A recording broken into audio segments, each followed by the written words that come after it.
Today we're going to do 3 lighting setups in one location.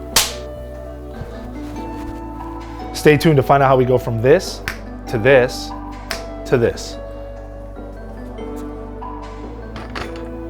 This is scenario 1, which is just the natural window light, the light that's in my space.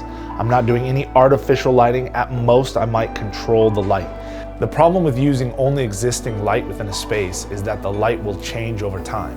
If you have a scene with lots of setups and long takes, the light is going to change from setup to setup and you won't have lighting continuity within the edit.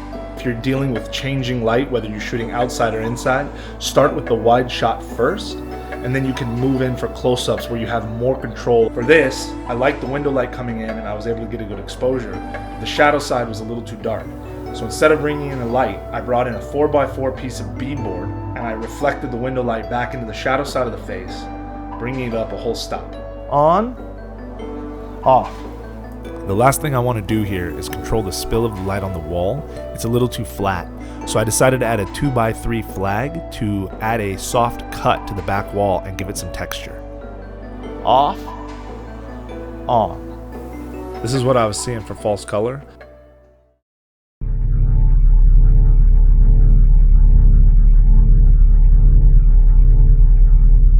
So that was just a natural light within the space. Now let's recreate this, but using artificial light, so we have complete control. I need to recreate this giant window with the sun coming through. In order to recreate a large window, I needed a large source. So I hung a sheet off of a T-bone in order to get a large surface area to light.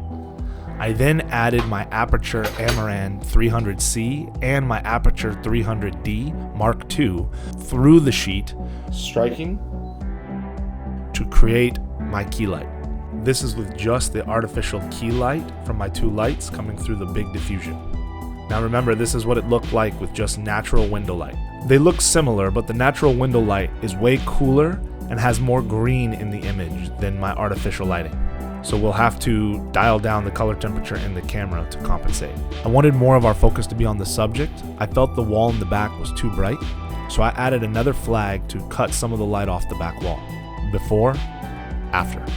I also added a 4x4 floppy because the light on the wall nearest the key was too bright. To help sell the illusion of daylight, sometimes I like to add a hard light into the frame to mimic direct sunlight. For this, I'm using my Aperture 60X through a Spotlight mini zoom, and I'm using the internal cutters to create a slash of light. It's a little hotter than I'd like, the sunlight coming in. So we are going to dim that sunlight down.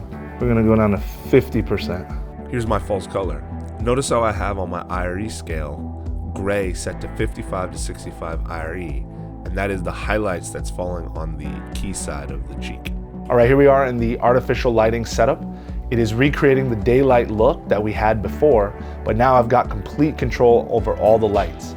Now let's take this lighting and turn it into moonlight. So first we have to dim down our key light. I did this by turning off the Aperture 300D Mark II and dimming down the Amaran 300C to 50%. Next, I turned off the Aperture 60X and I dialed down the color temperature in camera to 3400 Kelvin to create that cool blue moonlight. I turned the lamp on to create color contrast within the shot, as well as to motivate my key light. Since we're using the lamp as a motivating source, I repurposed the Aperture 60X as our key light. I ran it through a 2x3 of quarter silk because I wanted to soften it while still keeping its direction.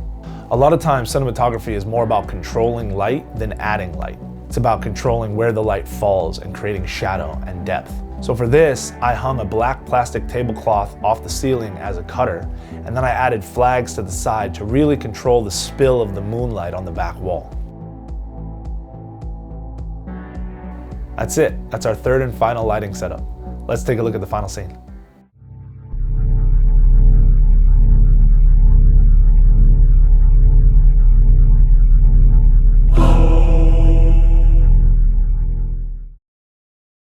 All right, that's it. Hope you guys enjoyed. It's really good practice to take a location and light it different ways. It really opens your mind to possibilities. If you're interested in any of the gear that I use, feel free to take a look at my Amazon affiliate links down below. If you like this and want to watch more like it, hit that like and subscribe button, and I'll catch you guys next time.